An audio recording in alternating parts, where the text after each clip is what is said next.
വചനത്തിൻ വഴിയേ സ്വർഗ്ഗത്തിലെത്താം. ആമേൻ, ആമേൻ.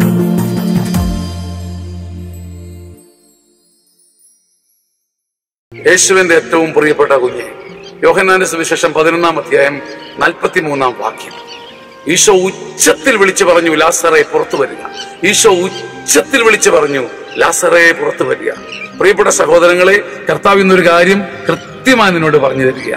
കെട്ടിലും പൂട്ടിലും തകർച്ചയിലും കിടക്കുന്ന നിങ്ങളുടെ ചില സഹോദരങ്ങളെ, നമ്മുടെ ചില സഹോദരങ്ങളെ നമുക്ക് രക്ഷിക്കണമെങ്കിൽ ഉച്ചത്തിലുള്ള ചില നിലപാടുകൾ എടുക്കണം. ഉച്ചത്തിൽ വിളിച്ചു പറയാം.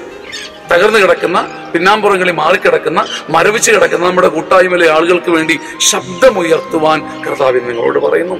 ശബ്ദമുയർത്തുവിൻ, സ്വരമുയർത്തി ചില നിലപാടുകൾ സ്നേഹത്തോടുകൂടി ഗുഹയിൽ കിടക്കുന്നവർക്ക് വേണ്ടി എടുക്കുവിൻ.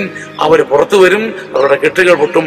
ശബ്ദമുയർത്തുവാൻ ഒരു അഭിഷേകം ദൈവം നിനക്ക് നൽകട്ടെ. ആമേൻ, ആമേൻ, ആമേൻ.